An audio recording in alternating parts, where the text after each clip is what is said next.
Assalamualaikum warahmatullahi wabarakatuh. Halo teman-teman, selamat datang kembali di channel YouTube Novel Hanin Humairo. Sebelum ceritanya saya mulai, akan mengucapkan terima kasih dulu kepada teman yang sudah mendukung channel ini dengan cara memberikan like, subscribe, dan komen, juga share ke sosial media teman-teman semua. Saya mengucapkan terima kasih yang sebanyak-banyaknya. Masih akan kita teruskan lagi novel yang berjudul Wajah Asli Istri Baruku. Sekarang cerita akan dituturkan dari sudut pandang Adnan. Segala hasrat telah kutuntaskan bersama Ella. Wanita itu begitu sempurna memberi pelayanan biologis suaminya. Aku terkapar, menggelepar tanpa daya. Puas, puas sudah jiwa raga. Malam ini, aku merasa menjadi lelaki paling beruntung di jagat raya ini. Ella benar-benar memberikan surga dunia yang tak terlukis kenikmatannya. Terima kasih sayang, bisikku mesra. Hanya itu kalimat yang mampu kuucapkan, sebab setelahnya raga berada dalam keadaan puncak kelelahan. Tenagaku terkuras setelah menjalankan permainan panas berkali-kali. Hari-hari penuh warna bersama Ella, hidup serasa makin seru, rindu menggebu-gebu selalu. Rasanya bulan madu seminggu terlalu singkat untuk menikmati bulan madu pengantin baru. Kini kami harus menjalani rutinitas seperti biasa. Aku bekerja sementara Ella di rumah. Ia menuruti perintahku untuk tak bekerja lagi. Cukup jadi Nyonya Adnan Saputra saja. Apapun yang diinginkan akan kupenuhi. Lagi pula, aku ingin menjauhkan Ella dari beberapa teman kantor yang mengincarnya. Bahaya kalau mereka masih sering ada di tempat yang sama. Tak mungkin juga kan memantau setiap waktu. Lebih baik ambil jalan ekstrim, yaitu Ella berhenti bekerja. Sungguh cintaku pada Ella berkali lipat dari perasaanku pada Rida dulu. Kali ini, bahkan aku akan berjuang mati-matian untuk dapat memenuhi segala keinginannya. Aku takkan membiarkan Ella sedih sebab kemauannya tak terwujud. Maka segala daya upaya akan kutempuh demi membahagiakannya. Mas, boleh nggak aku pakai uang ini untuk shopping, salon, jalan-jalan bareng teman? Tanya Ella saat kusodorkan ATM Gold ke tangannya. Polos sekali wanitaku ini. Masa harus bertanya soal penggunaan uang itu? Ah, ternyata aku tak salah memilih pendamping hidup. Ia tidak matre seperti yang pernah digunjingkan beberapa staf perusahaan. Mereka mungkin hanya iri sebab kedekatanku dengan Ella. Jelas boleh dong sayang. Kalau habis aku pasti isi kembali. Jawabku lembut. Setelah berkata begitu, satu kecupan mendarat di pipi glowingnya. Maaf mas kalau aku cerewet. Kan katanya istri itu harus izin suami untuk menggunakan hartanya. Aku takut mas marah kalau misalnya dikeluarkan banyak. Terang Ella dengan gaya manjanya. Kata-kata itu sangat indah di telinga. Betapa menenangkan hati dan membuatku makin bahagia. Ella memang istri solihah. Selalu khawatir suaminya tak suka. Ah, beruntung sekali diriku ini. Nyonya mana Bi? Tanyaku pada Biminah malam ini. Pekerjaan kantor yang menumpuk membuatku terpaksa pulang agak terlambat. Pukul 7 baru selesai dan jam 8 sampai rumah. Nyonya. Nyonya kenapa? Sakit atau kenapa? Potongku cepat. Tiba-tiba kekhawatiran datang. Apalagi suara Biminah seperti ketakutan. Nyonya belum pulang tuan, jawab Biminah. Jawaban itu seperti sesuatu yang menepuk dada ini. Jelas kaget dan tak suka tentu. Sepanjang pernikahan dengan Rida, dia tak pernah pulang melampaui kedatanganku. Suami datang pasti sudah siap menyambut. Aku sampai memandang Biminah lekat demi memastikan kebenaran jawabannya. Wanita itu sadar bahwa aku meminta kepastian, maka ia berkata lagi. Saya tak tahu Nyonya kemana tuan. Saya juga takut kalau harus bertanya. Maaf tuan. Setelah mendapat jawaban kedua, aku meninggalkannya. Mungkin karena lelah juga, emosiku jadi naik mendapati Ella tak menyambut malam ini. Setelah menyimpan tas kerja, aku mengambil ponsel dari saku jas. Ku telepon kontak Ella berulang-ulang, tetap tak ada jawaban. Karena usaha menghubunginya tak berhasil, aku melemparkan ponsel ke atas ranjang. Lepas itu bergegas ke toilet. Sepertinya kepala ini butuh guyuran shower agar tak makin panas. Sudahlah mumet dengan tumpukan pekerjaan. Belum pulangnya Ella menambah ruwetnya pikiran.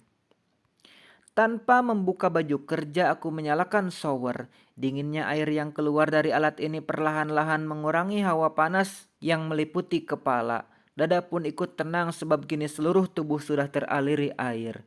Selepas mandi, kepenatan langsung hilang.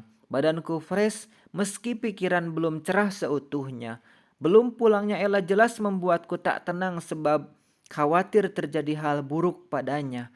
Aku kembali mencoba menghubungi Ella, hasilnya tetap sama, tak dijawab. Malah sekarang nomornya tak aktif, di luar jangkauan katanya.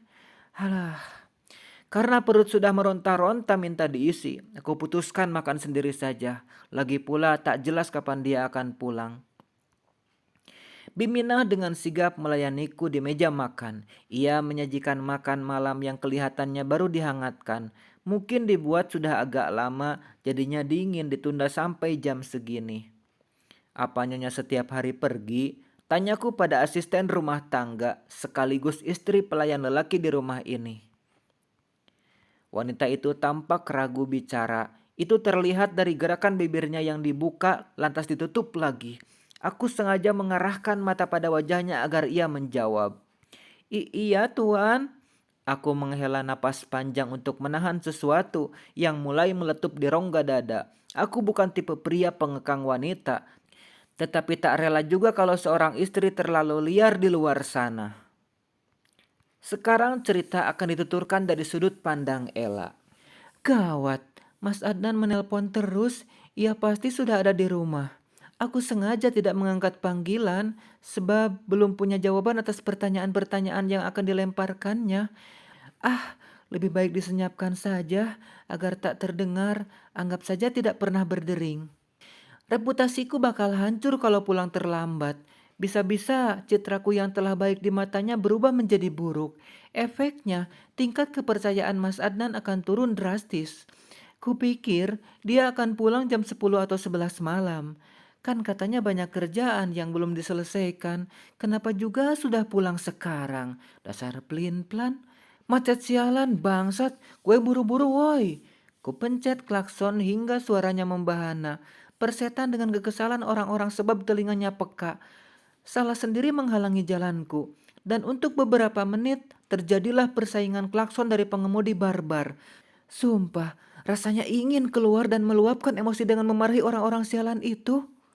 Tapi ditahan, khawatirnya bisa berbalik pada diri sendiri. Bagaimana coba kalau mereka menyerang bersama dan menunjukku sebagai biang keributan? Lebih parahnya lagi, kalau keributan ini berujung di kantor polisi. Masalahnya, ini bisa jadi rumit dan menghancurkan kredibilitasku di hadapan Mas Adnan. Lebih baik nikmati saja kesialan ini. Setelah 30 menit mencak-mencak akibat macet panjang, jalanan kembali lancar. Aku langsung tancap gas sebab berpacu dengan waktu. Mungkin sekarang aku seperti orang kesurupan dalam melajukan kendaraan. Sudah malam hingga tak ada polisi berjajar. Ah, shit, sudah jam 9. Kurang ajar. Bagaimana ini? Sebentar. Harus ada cara agar bisa berdalih di hadapan Mas Adnan. Tapi apa ya? Sambil mengemudikan mobil aku terus berpikir, aku tidak boleh terlihat buruk di mata Mas Adnan. Maka harus ada sesuatu yang bisa menghapus keburukan ini. Kira-kira alasan apa yang harus aku sodorkan agar terlihat bersih di sisinya? Hubungan yang sedang indah-indahnya tidak boleh retak hanya karena kesalahan hari ini. Hal ini gawat sebab nanti akan membuat kesempatanku untuk menguasainya jadi berkurang. Mas Adnan tidak boleh memandang bahwa istrinya ini liar. Yang harus tertancap di benaknya adalah aku sempurna dan wajib dipertahankan. Apalagi aku belum dibawa ke keluarganya sehingga belum jelas bagaimana sikap orang tuanya di sana. Jika aku sudah tercela di matanya saat ini, maka akan fatal akibatnya. Kalau keluarganya menentang keberadaanku habis-habisan, Mas Adnan takkan 100% membela dan itu berbahaya. Aku dapat ide. Yah, aku harus kecelakaan. Tapi tak boleh berat-berat, sebab belum mau mati. Tapi kecelakaan itu harus di tempat ramai agar ditolong orang-orang dan dibawa ke rumah sakit. Kalau perlu polisi yang menangani hingga akan dihubunginya Mas Adnan. Mataku memantau keadaan jalan dalam rangka mencari tempat yang pas untuk menabrakkan mobil. Harus agak keras agar terjadi benturan yang membuat kendaraan ini rusak, namun tak boleh sampai mencelakakan diri sendiri. Itu dia. Aku mengarahkan mobil pada trotoar yang ada di sebelah minimarket. Di sana juga terdapat beberapa penjual yang mangkal dengan gerobaknya. Menit berikutnya aku menjerit sebab mobil telah ditabrakkan ke badan jalan hingga terjadi benturan keras. Rupanya ini terlalu keras sebab tubuh ini merasakan sakit akibat ikut terbentur. Bahkan sekarang kesadaran mulai melemah dan akhirnya hilang sama sekali.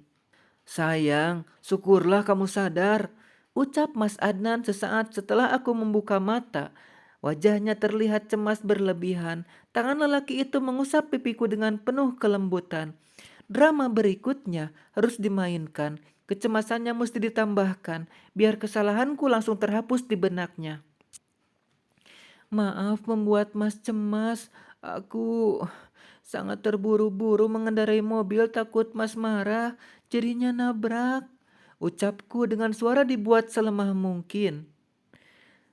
Sudah, jangan dibahas. Yang penting sekarang kamu sembuh. Jawab Mas Adnan sambil meletakkan telunjuknya di bibir ini. Tanganku meraih jari itu lalu berkata lagi. Aku juga salah. Udah bikin Mas cemas karena pulang terlambat. Aku memang istri yang gak baik, Mas. Hukum saja aku, Mas. Wajah Mas Adnan makin tertekan. Mungkin dia sudah merasa sangat bersalah sekarang. Untuk lebih menambah tekanan aku pun mulai menangis. Mas gak marah? Jangan nangis lagi sayang. Mas jadi sedih banget. Aku meningkatkan tangisan agar Mas Adnan makin sedih. Kamu takkan bisa marah, Mas. Sebab aku ini pemain drama terhebat. Hangatnya pelukanmu ini sayang. Semoga kamu menjadi laki-laki bodoh selamanya. Udah jenguk anak-anak, Mas? Tanyaku seminggu sepulang dari rumah sakit. Saat ini harus berlagak seperti ibu peri agar lelaki ini makin dalam keterikatannya. Belum sayang, aku sibuk banget jadi belum sempat. Jawab Mas Adnan tanpa merasa bersalah. Itu artinya dia memang telah terbeli olehku. Rasanya ingin jingkrak-jingkrak. Tapi tak mungkinlah bisa gagal pencitraan nanti. Ya ampun Mas, sudah 1 bulan kamu gak nemuin mereka. Kasihan banget loh anak-anak. Mas ini gimana sih? Nanti aku lagi yang disalahkan sebab dikira melarang suami menjenguk anak-anak. Kubuat suara agak tinggi supaya terkesan kesal. Mas Adnan langsung menoleh dan berkata, kamu baik banget, perhatian sama anak-anak. Makasih ya sayang, besok aku akan mengunjungi mereka. Kunjungi saja Mas, tidak masalah. Sebab aku yakin kamu takkan pernah kembali pada mereka seperti semula. Sementara biarkan saja Mas Adnan tetap dekat dengan anaknya. Tunggu saja tanggal mainnya. Kamu akan melupakan masa lalu hingga tak bersisa.